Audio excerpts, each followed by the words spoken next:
علیکم ویورز، یہ ہے آپ سب کا یوٹیوب چینل تبدیلی ٹی وی۔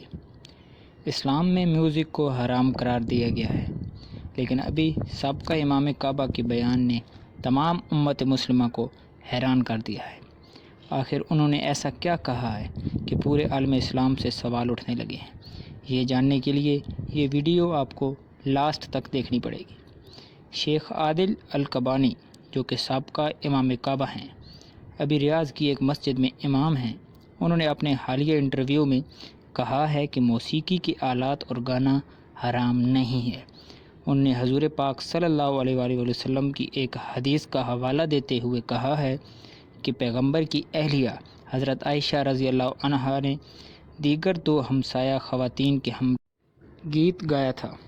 متعدد مسلم مذہبی رہنما گانے اور موسیقی کو ناجائز اور حرام قرار دیتے ہیں، تاہم کئی مسلم اسکالر اس پر متضاد رائے رکھتے ہیں۔ شیخ عادل القبانی نے اپنے انٹرویو میں ایک اور حدیث کا حوالہ دیتے ہوئے کہا کہ ایک بار پیغمبر اسلام ایک شادی میں شرکت کے لیے گئے تو وہاں ایک خاتون دف بجا رہی تھی اور گیت گا رہی تھی۔ یہ بات اہم ہے کہ سعودی عرب میں متعدد مسلم رہنما موسیقی کو حرام کہتے ہیں۔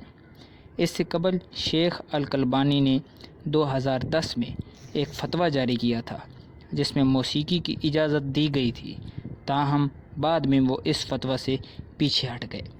سعودی بادشاہ شاہ عبداللہ نے شیخ القبانی کو امام کعبہ مقرر کیا تھا۔ وہ ہمیشہ سے ہی آزادی فکر کی رائے رکھتے ہیں۔ ان کے اس انٹرویو پہ دنیا بھر سے مسلم مبصرین نے اپنی رائے دی، جن میں کینیڈا میں مقیم مسلم مبلغ اور اسلامک انفارمیشن اینڈ دعویٰ مرکز کے صدر ڈاکٹر شبیر علی کے مطابق قرآن میں موسیقی یا گانے کے حرام ہونے سے متعلق کوئی حکم موجود نہیں ہے، جبکہ کسی مصدقہ حدیث میں بھی ایسے کسی حکم کی روایت نہیں ملتی۔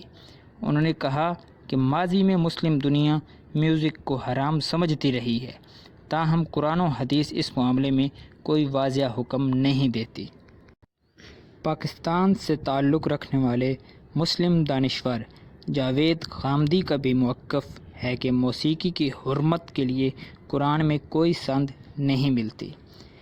اپنے ایک بیان میں غامدی صاحب نے کہا ہے کہ قرآن میں ان تمام اقدامات یا چیزوں کا ذکر واضح انداز میں موجود ہے جن کو حرام قرار دیا گیا، مثلاً زنا، شراب وغیرہ، تاہم اس سلسلے میں موسیقی کا کہیں ذکر موجود نہیں ہے۔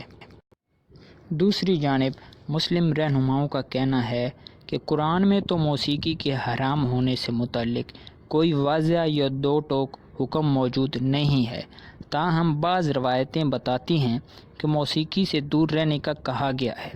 اس حوالے سے کچھ مسلم علماء کی ایک رائے یہ بھی ہے کہ پیغمبر اسلام کے دور میں استعمال ہونے والے موسیقی کے آلات تو جائز ہیں، تاہم جدید دور کے آلات حرام ہیں۔ ابھی اس معاملے میں امت مسلمہ میں ایک لمبی بحث چھڑ گئی ہے۔ ہم تو اپنے بچپن سے ہی میوزک حرام ہے یہی بات سنتے آئے ہیں۔ سعودی عرب کی ماڈرن حکومت نے ابھی وہاں میوزک کنسرٹ اور سینماز وغیرہ لگوانے بھی شروع کر دیے ہیں۔ پتہ نہیں یہ فتویٰ اس حق میں دیا گیا ہو، اب اللہ ہی جانے آخر سچائی کیا ہے۔ آپ کا امام کعبہ کے اس فتویٰ کے بارے میں کیا خیال ہے؟ کمنٹ میں ضرور بتائیے گا۔ اگر آپ کو ویڈیو اچھی لگی ہے تو لائک اور شیئر کیجیے گا۔ ملتے ہیں ہماری نیکسٹ ویڈیو میں، تب تک کے لیے اللہ حافظ۔ پاکستان زندہ باد۔